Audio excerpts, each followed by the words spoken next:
Okay, here is my first time experimental solar parabolic cooker to cook this egg inside. I did some experiments yesterday in black metal pans that didn't go well. After all day of being inside the pans, the food was still raw. This egg is in a cast iron skillet that is placed inside a stainless steel salad bowl working as a solar ray catching parabolic cooker, and on top of it is a glass lid from a different pan I have. The egg has been in there for 1/2 hour. The clear has gone to white. We'll open it up and take a look here. But first, let's check the ambient temperature outside. It is 100 degrees, it's saying. That doesn't sound right. What's it saying? Oh, now that I'm holding it in the air, it's going down to 90.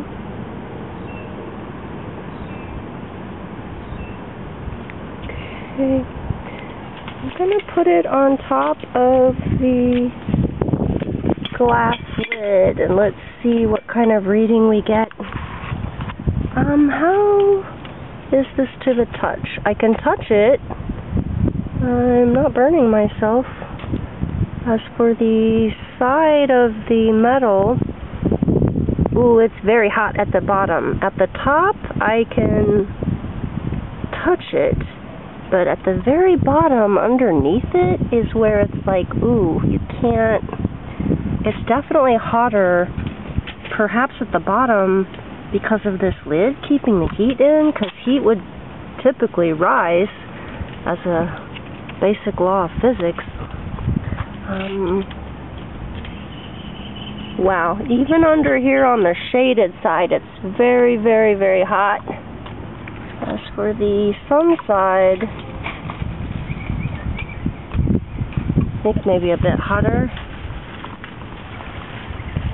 Okay, the temperature on top of the lid, it's only saying like 103. Okay, well, let's try the egg.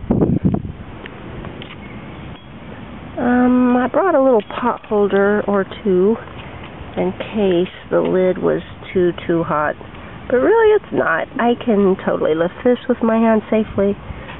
Okay, there's our egg, sunny side up with runny yolk like I like it. Looks like this clear is butter around it that I greased the pan with that floated at the top overlapping on the egg.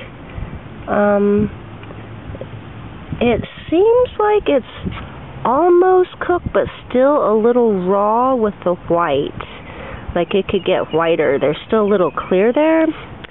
So what I'm going to do,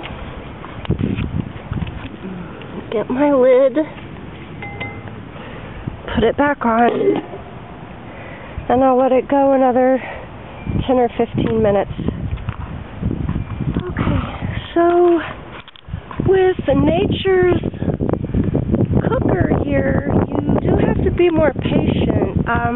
I've been reading about other people using the sun's rays to heat and warm their food, so I want to try it out firsthand and see how practical this is as a real way of cooking in everyday life. And this is an ideal condition day here in my South Florida butterfly garden, and we have full sun, not many clouds at all, just little puffy, scattered ones here and there. Wishbone, come on back over here. Come on, get in our yard. Thank you. Okay.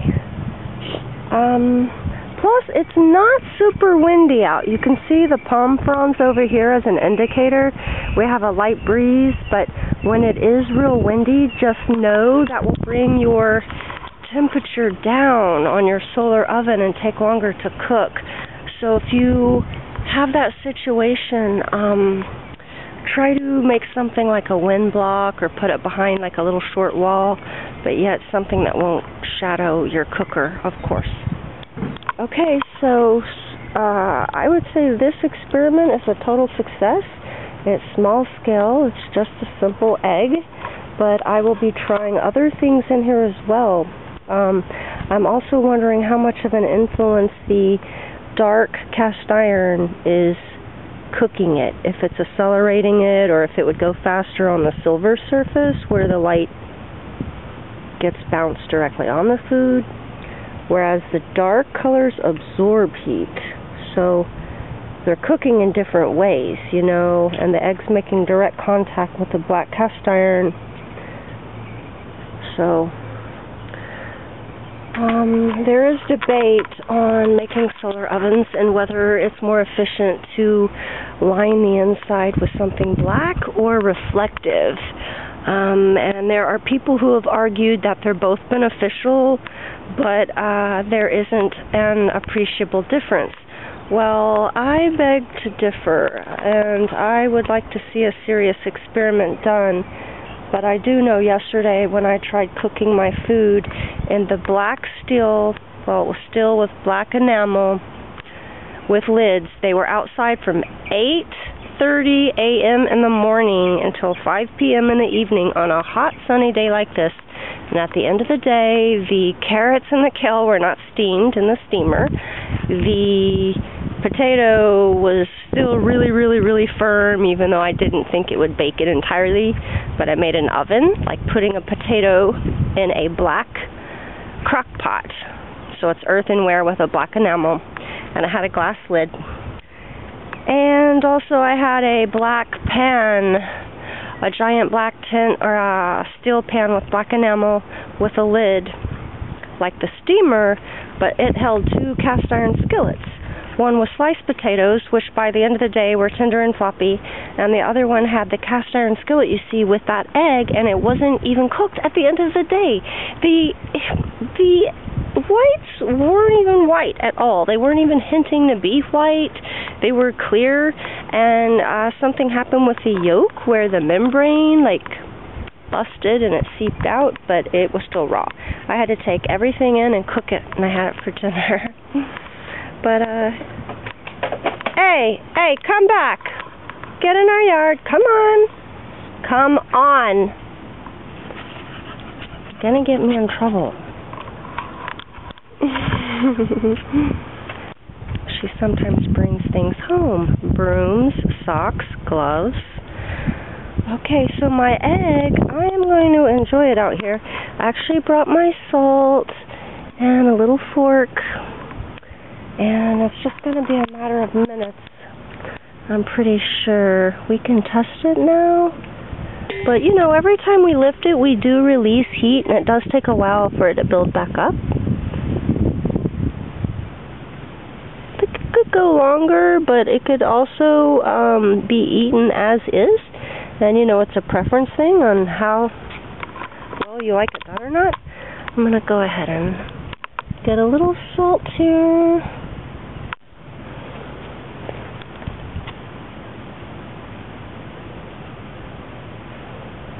I'll let it go a little longer. I do a lot of raw eggs, but when I eat them, I do like it with the yolk runny, but the white's white, not clear. It's just like the texture is all, you know. Okay. Well, I think I'm just going to wrap this up, and it's safe to say this is a method of cooking that does work. You must be patient.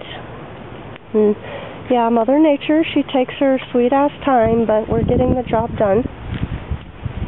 And thank you for tuning in. Please write in and share any of your own experiences on attempting to make your own solar cooker, how you did it, how it worked.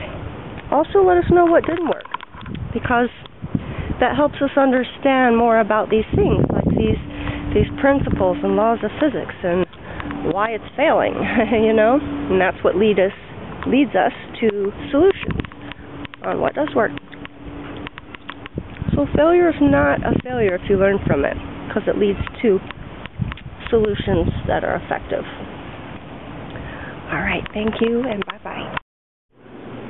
Okay, I'm inside now, and I have the end result of my egg. I'm getting ready to eat it, and I want to tell you the cast iron is so hot you cannot take it out with just your hand. So, all right. I'm gonna even need a little pivot to hold this on so it doesn't break the glass or anything. Okay, there it is.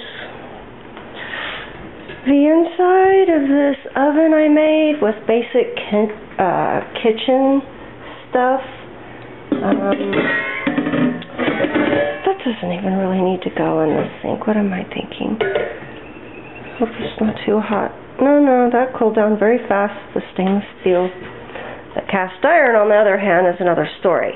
But the hottest it got in the oven was 120 degrees, but as soon as I took it out of the little oven, it started dropping. So it was probably hotter than 120. My little fork. Okay, now, this was out there for 40-45 minutes, okay? Maybe it could have used longer. Let's try it out. Like the whites, it's like they're a little, whoops, you okay? Okay. This is very good. It's definitely on the rare side. I think it could use a little more time, maybe 10 more minutes. So I would say if you like eggs sunny side up in your solar cooker, it could take close to an hour. And that's with ideal conditions. But, you know, with the sun and no clouds.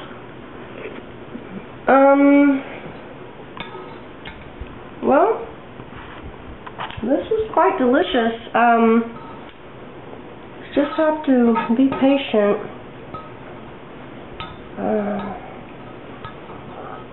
If I try to cook potatoes, I'll have to dice them up so they have a chance at cooking within the day. Might be asking a lot to do a whole potato, you know. But I think I'm going to try an experiment where I slice them thin, like au gratin style, and see how long it will take to cook a potato, just like we did the egg. It'll probably go into the day and be hours and hours, if not all day long, okay, but I'm confident it can be done. But this is a start to show the possibilities, okay, and this is a very small scale experiment with a very tiny cast iron skillet. It's getting to where I can touch it now. And a very large salad bowl, but this is considered small for a parabolic cooker where people use them the size of solar dishes. And then really cool, I've seen when they beam the solar dish, well, they catch the light of the sun and then they beam it onto another mirror and then they beam that into the house, which is beaming on the bottom of the stove frying the food. I saw them frying food like that in India and it was amazing. I wasn't there, it was in a video. It was still amazing. But it seems like you might need to be careful and you could burn your house down. You know, and you need to construct that area with special thought and consideration, and probably cement or stone. Okay, well, thanks for tuning in, and that's the result of my homemade, tiny, parabolic cooker oven.